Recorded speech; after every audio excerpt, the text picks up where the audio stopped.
একমাত্র নামাজই পড়ে মানুষকে যাবতীয় খারাপি থেকে বাঁচায় দিতে।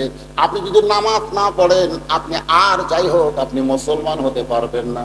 রাসূল বলেছেন, বাইনাল আবদি ওয়াল কুফরি তরকুস সালাত, বান্দা কাফের মধ্যে পৃথক করার জিনিসটার নামই হলো নামাজ। যে নামাজ পড়বে সে হবে আল্লাহর বান্দা, আর যে নামাজ পড়বে না সে হলো কাফের।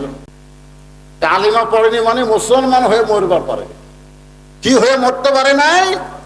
মুসলমান হয়ে মরতে পারে নাই। তাহলে জান্নাতে যাইতে গেলে মরা লাগবে। এই মরাটা সাধারণ কোনো মৃত্যু নয়। এই মরাটা যদি মুসলমান হয়ে মরতে চাই, তাহলে শুধু কোরআনের ওয়াজ শুনলে হবে না, এই কোরআনকে বাস্তব জীবনে গ্রহণ করা লাগবে। বর্তমান প্রধানমন্ত্রী 564টা মসজিদ বানা দিয়েছে। এক নেতা বলতেছে এখনকার বক্তারা প্রধানমন্ত্রীর কোনো তারিফই করে না।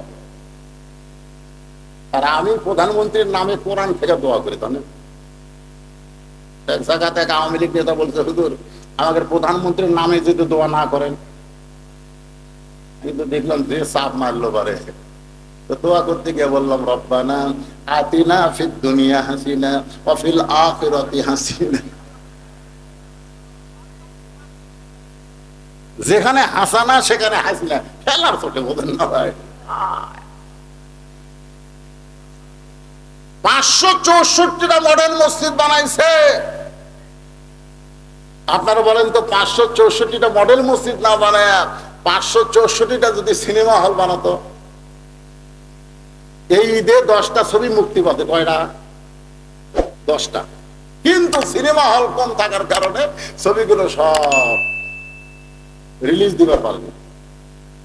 প্রধানমন্ত্রী খামাখা এই 564টা মসজিদ না বানায় যদি 564টা সিনেমা হল বানাতো, কিন্তু প্রধানমন্ত্রী সিনেমা হল না বানায় মসজিদ বানায় প্রমাণ করে দিলেন আমাদের প্রধানমন্ত্রী আর যাই হোক তিনি নামাজের পক্ষে। জোরে গান কথা ঠিক কিনা?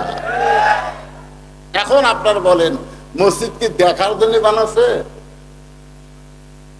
দেখার জন্য? কি সুন্দর মসজিদ ভাই, দেখে প্রাণ তুলে যায়। আল্লাহ কোরআনে বলেন, ইন্নাস সালাতা তানহা আনিল ফাহশাই ওয়াল মুনকার, একমাত্র নামাজই পড়ে মানুষকে যাবতীয় খারাপি থেকে বাঁচায় দিতে। আপনি যদি নামাজ না পড়েন, আপনি আর যাই হোক আপনি মুসলমান হতে পারবেন না। রাসূল বলেছেন, বাইনাল আবদি ওয়াল কুফরি তরকুস সালাত, বান্দা কাফের মধ্যে পৃথক করার জিনিসটার নামই হলো নামাজ। যে নামাজ পড়বে সে হবে আল্লাহর বান্দা, আর যে নামাজ পড়বে না সে হলো কাফের। আমি যেই বলবো বেনামাজি, আপনারা বলবেন কাফের। বলতে পারবেন না ভাইজান? বেনামাজি আরো জোরে জোরসে বলেন।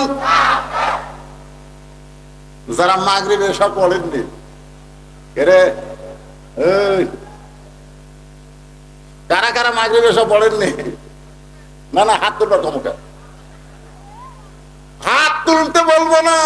সবচেয়ে বড় আদালতের নাম কি? আরো জোরে বলে।